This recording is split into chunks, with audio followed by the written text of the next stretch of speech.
لله نحمده ونصلي على رسوله الكريم أما بعد أعوذ بالله السميع العليم من الشيطان الرجيم بسم الله الرحمن الرحيم وإذ غدوت من أهلك تبوئ المؤمنين مقاعد للقتال والله سميع عليم إذ همت طائفتان منكم أن تفشلا والله وليهما وعلى الله فليتوكل المؤمنون ولقد نصركم الله ببدر وأنتم أذلة فاتقوا الله لعلكم تشكرون.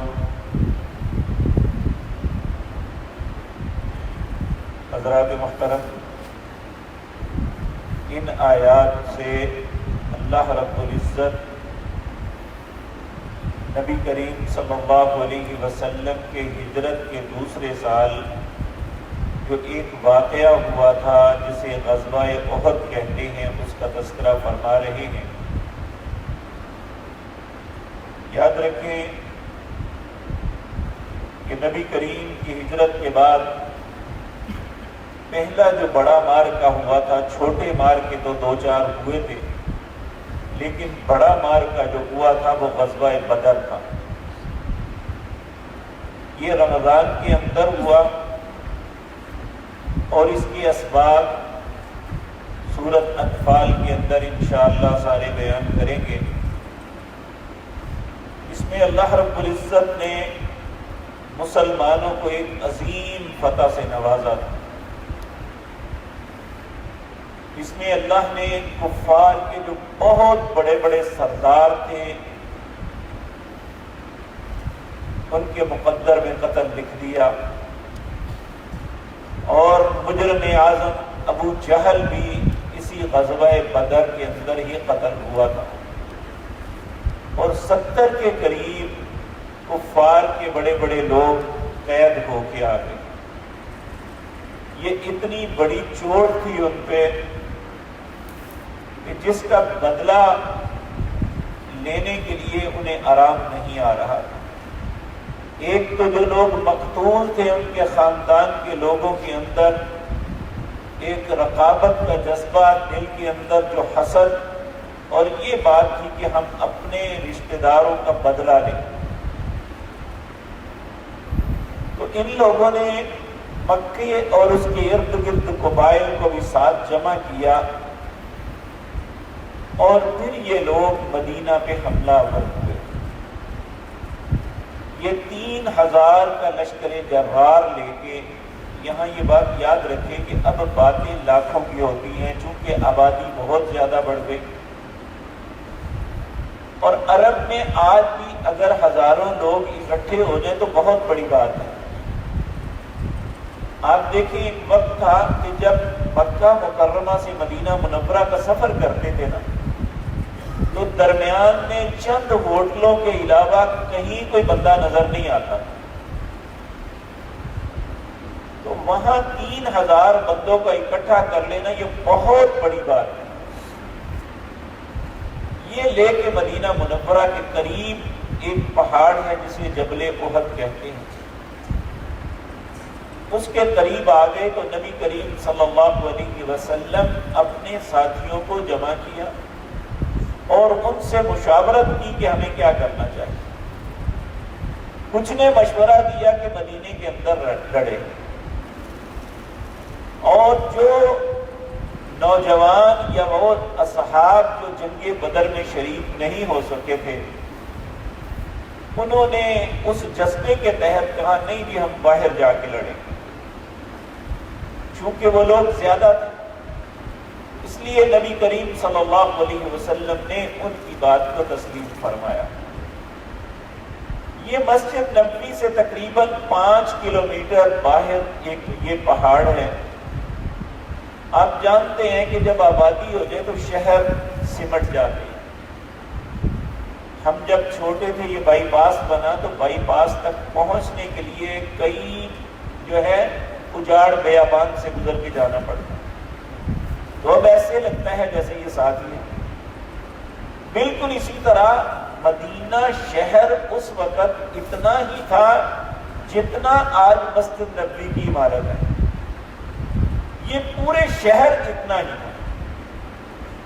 تو اس وقت نبی کریم صلی اللہ علیہ وسلم نکلے تو آپ نے جو معاملہ کیا اس کا تذکرہ یہاں ہو رہا ہے۔ یہاں بات کو سمجھانے کے لیے تفصیل عرض کر دوں، نبی کریم صلی اللہ علیہ وسلم 1000 لوگوں کو ساتھ لے کے نکلے تھے۔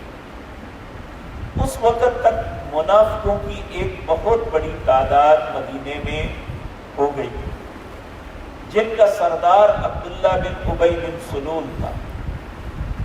اور یہ بات یاد رکھیں کہ منافقوں کی، کفار کی سب سے بڑی چال یہ ہوتی ہے کہ ساتھ چل پڑو، اور جب بالکل معاملہ عروج پہ ہو تو ساتھ چھوڑ دو۔ اس سے لوگ بددل ہو جاتے ہیں۔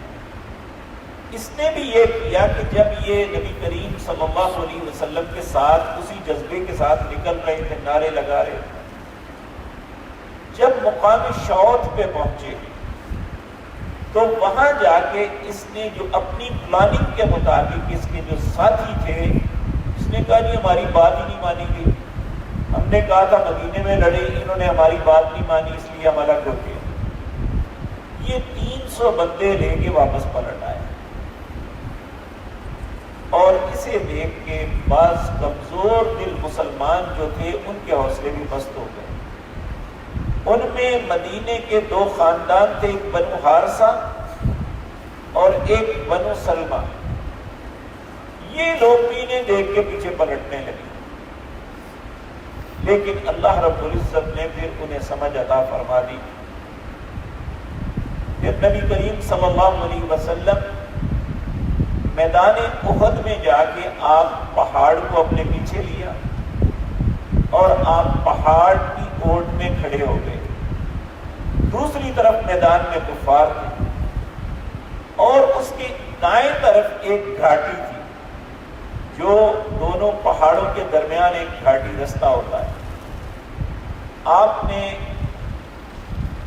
سعید بن جبیر رضی اللہ تعالی عنہ کو کچھ تیر انداز 50 تیر انداز دے کے کہا کہ تم یہاں کھڑے ہو جاؤ اور اس گھاٹی سے کسی کو آنے نہیں دینا، اور ساتھ یہ فرمایا اگر تم یہ دیکھو کہ ہماری لاشوں کو پرندے نوچ رہے ہیں پھر بھی تم نے گھاٹی کو نہیں چھوڑنا جب تک میں نہ کہوں۔ اور ایک میں یہ ہے کہ یہ دیکھو کہ ہماری لاشوں کو روندا جا رہا ہے پھر بھی تم نے گھاٹی چھوڑ کے نہیں آنا۔ لیکن ان صحابہ میں سے بعض سے یہ غلطی ہو گئی کہ انہوں نے جب دیکھا کہ اللہ نے مسلمانوں کو فتح دے دی ہے تو یہ گھاٹی کو چھوڑ کے نیچے آ گئے۔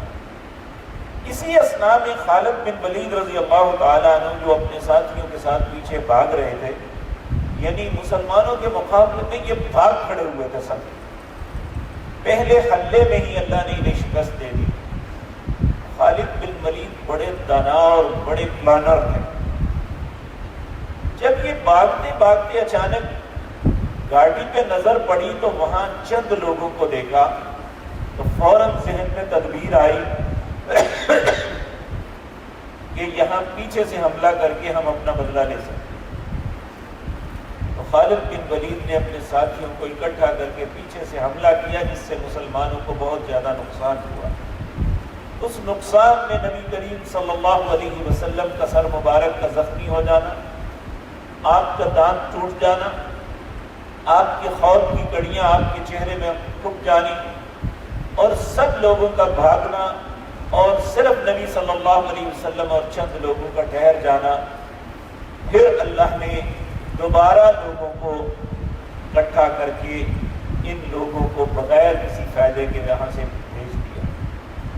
تو اس کا تذکرہ اللہ رب العزت فرماتے ہیں وَإِذْ غَدَوْتَ مِنْ أَهْلِكَ تُبَوِّئُ الْمُؤْمِنِينَ مَقَاعِدَ لِلْقِتَالِ، جب آپ صبح اپنے گھر والوں کے پاس سے نکلے، تُبَوِّئُ الْمُؤْمِنِينَ مَقَاعِدَ لِلْقِتَالِ، ایمانداروں کو آپ مختلف جگہوں پہ مقرر کر رہے تھے قتال کے لیے، یہاں تم نے کھڑے ہونا ہے، یہاں ڈیوٹیاں لگا رہے، واللہ سمیع علیم، اور اللہ سننے والا اور جاننے والا ہے۔ پھر اللہ فرماتے ہیں اذ ہمت طائفتان منکم ان تفشلا، دو جماعتیں آپ میں سے ایسی تھی جو ہمت ہار گئی، یعنی ان کے ارادے متزلزل ہو گئے۔ وہ عبداللہ بن ابی کے معاملے کو دیکھ کے، جب اس نے 300 لوگ لے کے پیچھے ہٹ گیا، باقی یہ 700 رہ گئے، تو ان میں سے یہ لوگ جو ہے یہ پیچھے ہٹنے لگے۔ اللہ فرماتے ہیں واللہ ولیہما، حالانکہ اللہ ان دونوں کا دوست تھا، یعنی کہنے کی بات یہ ہے کہ اللہ نے ان پہ ناراضگی کا اظہار نہیں کیا۔ یہ ایک بہت بڑا دھوکہ ہوتا ہے جو کافر اور منافق دیتے ہیں کہ کسی طرح دوسرے کے دل کو کھٹا کر دیا جائے۔ اور یاد رکھیں، شاید آپ نے دیکھا ہوگا جب یہ سیاسی جلسے بھی ہوتے ہیں نا، وہاں بھی پلاننگ کے ساتھ یہ معاملہ کیا جاتا ہے۔ جب جلسہ پورے عروج پہ ہوتا ہے تو درمیان میں سے پلاننگ کے ساتھ کچھ لوگ اٹھ کے جانا شروع ہو جاتے ہیں، اور اس کا رزلٹ کیا نکلتا ہے، وہ سارا جلسہ برباد ہو جاتا ہے۔ یعنی یہ بہت بڑی منافقت ہے جو عبداللہ بن ابی یا کفار تو کرتے ہی تھے، لیکن اب یہ چیزیں مسلمانوں کے اندر بھی نعوذ باللہ آ گئی۔